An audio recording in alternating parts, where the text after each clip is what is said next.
दुनिया में 1.9 बिलियन से ज्यादा मुस्लिम्स हैं, जो पूरी दुनिया के लगभग हर कोने में फैले हुए हैं। उन सबका एक ही खुदा है, एक ही होली बुक कुरान है और एक ही प्रॉफिट है।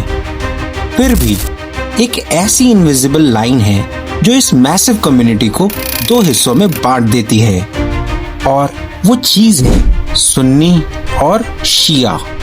मीडिया हमेशा इस डिवाइड को एक रिलीजियस वॉर की तरह दिखाता है, लेकिन क्या आप जानते हैं कि इस डिवाइड की शुरुआत किसी रिलीजियस डिसएग्रीमेंट की वजह से नहीं हुई थी, बल्कि इसके रूट्स छुपे हैं 1400 साल पुराने एक अनसॉल्व्ड पॉलिटिकल मिस्ट्री में। एक ऐसा सिंगल डिसीजन जिसने न सिर्फ एक नया हिस्ट्री लिखा, बल्कि आज की मॉडर्न मिडिल ईस्ट का पूरा जियोपॉलिटिकल नक्शा ही बदल कर रख दिया।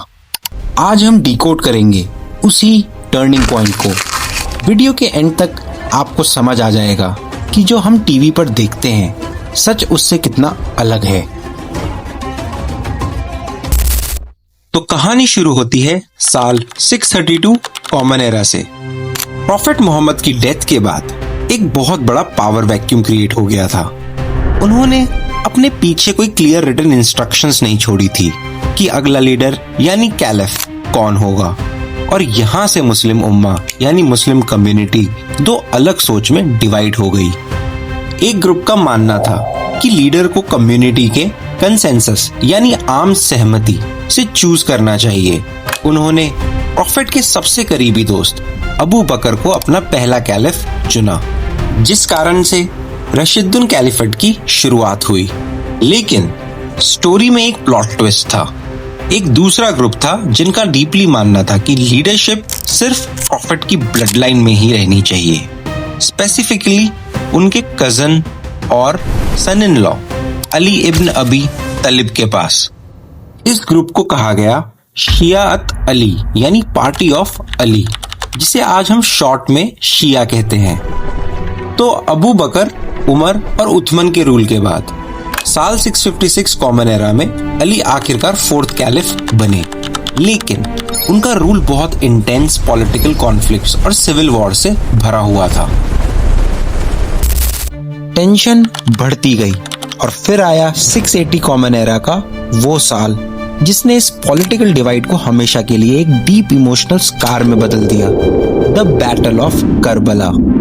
अली के बेटे हुसैन ने उमय्यद कैलिफ याजिद को अपना लीडर मानने से साफ इनकार कर दिया, क्योंकि उन्हें लगता था कि यजीद की रूल अनजस्ट और इस्लामिक प्रिंसिपल्स के खिलाफ है। हुसैन अपनी फैमिली और कुछ फॉलोअर्स के साथ कुफा की तरफ निकल पड़े, लेकिन करबला की तपती डेजर्ट में याजिद की एक मैसिव आर्मी ने उन्हें घेर लिया।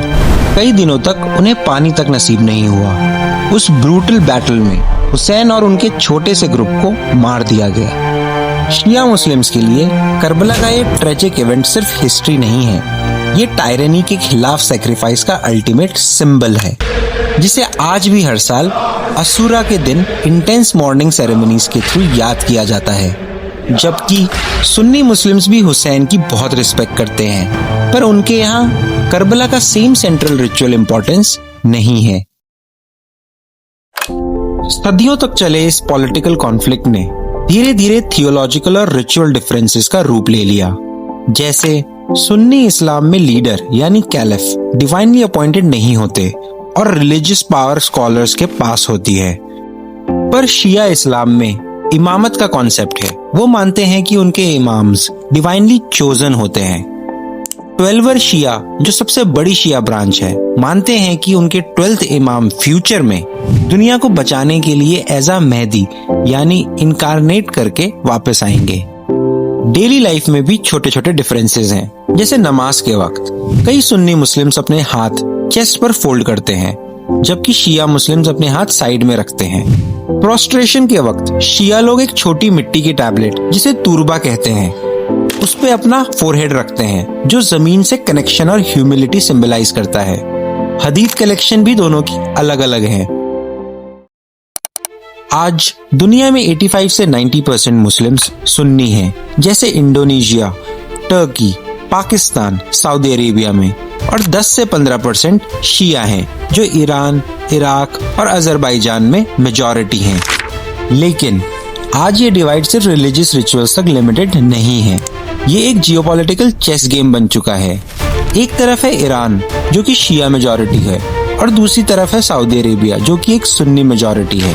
मीडिया हमें बताता है कि सीरिया, यमन और इराक की वॉर्स रिलीजियस हैं, पर रियलिटी में स्कॉलर्स मानते हैं कि ये रिलीजन से ज्यादा पॉलिटिकल पावर, इकोनॉमी और स्ट्रेटेजिक इंटरेस्ट्स का खेल है। सबसे बड़ा सच ये है कि इन डिफरेंसेस के बावजूद दोनों सेक्ट्स एक ही रूट से जुड़े हैं। दोनों अल्लाह को मानते हैं, 5 पिलर्स ऑफ इस्लाम फॉलो करते हैं, रमजान में फास्ट करते हैं और मक्का का हज करते हैं। सदियों से कई देशों में सुन्नी और शिया, नेबरहुड्स, फैमिलीज और कल्चर्स पीसफुली कोएग्जिस्ट कर रहे हैं। तो आपको क्या लगता है, क्या पॉलिटिशियंस हिस्ट्री के इस डिवाइड का यूज आज अपने फायदे के लिए कर रहे हैं? अपना ओपिनियन कमेंट्स में जरूर बताना। अगर इस स्क्रिप्ट ने आपको कुछ नया सिखाया तो hit that subscribe button. Keep questioning, keep learning. See you in the next one.